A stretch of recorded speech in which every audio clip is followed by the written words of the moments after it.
Баршаңызға сәлем. Кезекті ғылыми жобамызбен таныспас бұрын арнамызды қолдап, лайк басып, қоңыраушаны белгілеп тіркеле кетіңіз.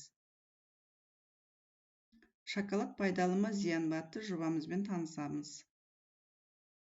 Кіріспе, менің ойымша бұл тақырып өзекті, өйткені қазіргі әлемде көптеген тәттілер бар. Кәмпиттердің әртүрлі түрлері, шоколад тосын сыйлары, шоколад сусындар мен коктейльдер, олардың сапасын түсіну керек, олардың қандай пайдасы мен зияны бар екен, сақтау ережелерін қолдана білу қажет. Зерттеудің мақсаты шоколадтардың шығу тарихын танып білу, шоколадтың құрамы, олардың адам ағзасына оң және теріс әсерін анықтау, тәжірибе жүзінде шоколадтарға зерттеу жасау. Бірнеше сауалнама жүргізілді оқушылармен.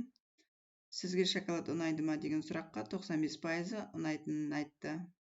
Алғашқы шоколад қашан пайда болғанын білесіз бе дегенге 97% білмейтінін білдірді. Сіз шоколад қаншалықты жиі жейсіз дегенге 53% күніне бір рет болса да жейтінін айтты. Сіз шоколадты қайсысын қалайсыз дегенге 68% сүтті шоколадты ұнататынын білдірді. Шоколад пайдалы ма әлде зиян деп ойлайсыз ба дегенге 85% пайдалы деп жауап берді. Шоколадтың шығу тарихы. Бұл сөзді бұрын Мексикада өмір сүрген ацтектер ойлап тапқан.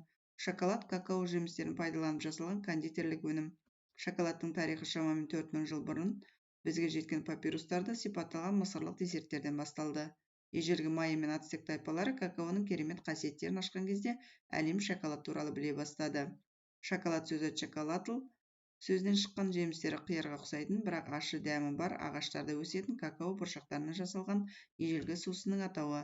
Ацтек тілінде чоколли ащы дегенді білдіреді, ал атл шоколадты сусын жасау үшін қолданылатын суды білдіреді. Шоколад деген атау қалай шықты? Шоколад, чоколатл, чоко көбік және латл су. Какао отаны оңтүстік Американың тропикалық ендіктеріндегі тығыз қара ормандар, қазір Мексикада, Батыс Африкада өсіріледі. Шоколадтың тарихы өте ертеде басталған, біздің дәуірімізге дейінгі 1500 жылдар. Америкадағы Мексика шығанағының жағалауындағы ойпаттарда өлмек өркениеті пайда болды. Олар какао ағаштарының жемістерін бірінші болып көрді. Майя үндістерінің тіпті какао құдайы да болған.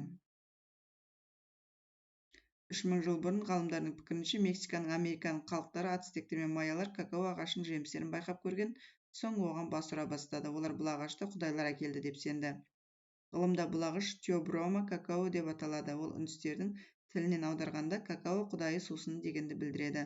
Бұл 8 метрден аспайтын кішкентай ағаш. Бұл ағаштың қызықты ерекшелігі бар. Оның жемістері бұтақтардың ұштарында өспейді. Мысалы алма, алмұрт немесе апельсин сияқты. Бірақ тікелей негізгі бұтақта отырады. Майлы қабықтың қорғауындағы жемістерді жалпақ қызғылт немесе қоңыр түсті тұқымдар тегіс қатарларда орналасқан. Бұл какао бұршақтары деп аталады. Майялар какао бұршақтарын жерге лақтырумен ерекшеленді. Осылай алғашқы шоколад шықты. Байлар кедейлердің какао ішкенін көріп, кедейлерден какао бар шынaya қалды. Олар сусынды қасиетті деп жариялап, қарапайым адамдарға какао ішу жаман белгі екенін мәлімдеді. Шоколадтың ацтек королі Монтезуманың ең сүйікті асы болған. Күні бойы патша 50 кезде шоколадты сусын ішкен. Шоколадты сынап көрген алғашқы еуропалық Кристофор Колумб болды. Жаңа әлемнің басқа ғажайыптарымен бірге Колумб Испанияға какао ағаштарының жемістерін әкелді. Өкінішке орай испан шенеуніктері тек алтынға қызығушылық танытты. Бастапқыда какао бұршақтарына назар аудармады. Эрнан Кортестің арқасында испан әлеуеті алғаш рет шоколадты сусынмен танысты. Жергілікті халық Кортес пен оның адамдарын алғашында жылы қарсы алды. Бірақ Кортес Монтезумаға опасыздық жасады. Ацтек астанасын конкистадорлар тонады. Шоколад сусынын дайындаудың құпиясын білу үшін испандықтар үнді діни қызметкерлерін аяусыз азаптады. Рецепт анықталғаннан кейін олардың барлығы өртенді. Міне ол қоспа. Какао ұнтағы, қуырылған какао бұршақтарының дәндері, сүтті жүгері дәндерімен қосылып ұнтақталған, тәтті агава шырыны, бал, ваниль. Конкистадорлар оған мускат жаңғағы мен қант қосты. Нидерландыдан Италияға контрабандышылардың арқасында шоколад Нидерландыға алудан Италияға жетті. Италияда алғашқы шоколадтар пайда болды. 1700 жылы Англияда шоколадқа тек ерлер арасында ғана емес, әйелдер арасында да танымал болған оқиға болды. Ағылшындар шоколадқа сүт қосты. Бұл жаңалық оның дәмін жұмсақ етті. Содан кейін шоколад Францияға жіберіледі. Испан ханшайым өзінің күйеуіне ерекше үйлену тосын сыйын жасайды. Анна Австрийская, Людовик 13. Шоколадты тәтті тез танылып, тарай бастайды. Шоколад ғашықтар арасында. Мария Тереза, Людовик 14. Мария өзімен бірге Францияға шоколад әкелді. Бұл сарайда жаңа мамандықты дүниеге әкелді. Мария Антуанетта, Людовик 16. Шоколад бұл жай тәтті ғана емес, дәрі де болды. Танымал емші Кристофер Людвиг Хофман кардинал Ришельені шоколадпен емдеді. Бельгияда алғашқы шоколад өндірушілер фармацевттер болды. Шоколад шедевр жасауға шабыт бере алды. Швейцар суретшісі Жан Этьен Лиотар. Шоколадница. 19 ғасырдың басына дейін шоколад сусын болып қалай берді. Швейцариялық шоколад жасаушы Франсуа Луи Каемес қуырылмаған какао бұршақтарын майдалап, оларды майлы массаға айналдырды. Бір жылдан кейін Веве қаласында шоколадная фабрика алғаш рет пайда болды.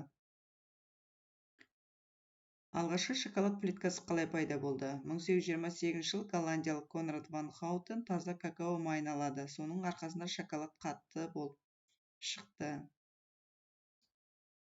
19 ғасырдың ортасында патшайым Викторияның мерейтойына орай Фрайме ұлдары фирмасы алғашқы шоколад плиткасын шығарды. Оның құрамы какао бұршақтары, қант, какао майы, ликер кірді. 1919 жылы ағайынды Кетбери Фрайме ұлдары өндірісін сатып алып, Англиядағы шоколадтың жетекші өндірушісі және жеткізушісі болды. Бірақ мұның бәрі ащы шоколад болды. Сүтті шоколадты кім жасады? 1875 жылы швейцариялық Даниэл Питер рецептке сүт ұнтағын қосып, алғашқы сүт шоколадын жасады. Сүт шоколады дәуірі басталды. 20 ғасырдың басында оның отандасы Генри Несле өзінің рецепті бойынша Несле брендімен сүт шоколадын шығара бастады. 1930 жылы Несле ақ шоколад шығара бастады. Содан кейін американдық M&M's компаниясы оны жалғастыра алды.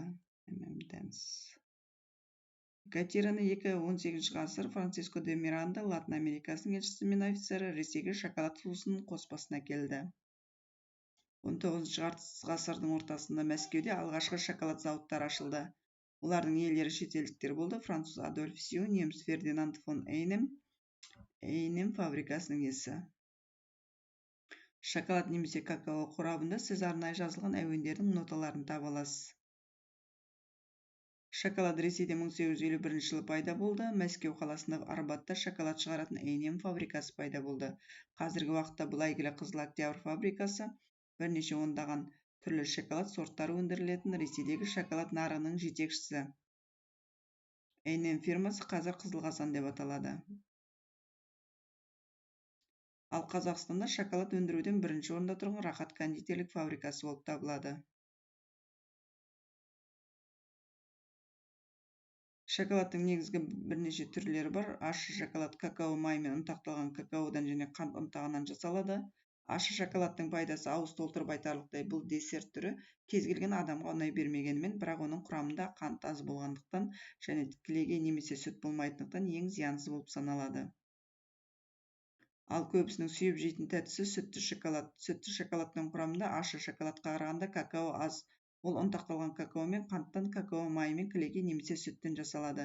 Бірақ алақол өндірушілер шоколадтың бұл түріне соя қосады. Бұл өнімнің дәмі мен сапасына айтарлықтай әсер етеді. Сондықтан шоколад сатып аларда оның құрамына назар аударуды ұмытпаңыз, және онда соя болмауы керек. Шоколадтың тағы бір танымал түрі ақ шоколад. Оның сүтті шоколадтан айырмашылығы құрамында ұнтақталған какао жоқ болуында. Ақ шоколадтың бұл түрінің зияндылығы аса көп емес. Бұл тәттінің құрамында қант өте көп болғандықтан және оған әртүрлі қоспалар қосылатындықтан айтарлықтай пайдалы емес. Шоколадтың пайдасы мен зияны туралы жобамызды осымен әзірге тоқтатамыз. Ары қарай екінші бөлімде танысатын боласыздар. Видеомыз ұнаса, арнамызды қолдап, лайк басып, қоңыраушаны белгілеп тіркеле кетіңіздер. Екінші бөлімде кездескенше.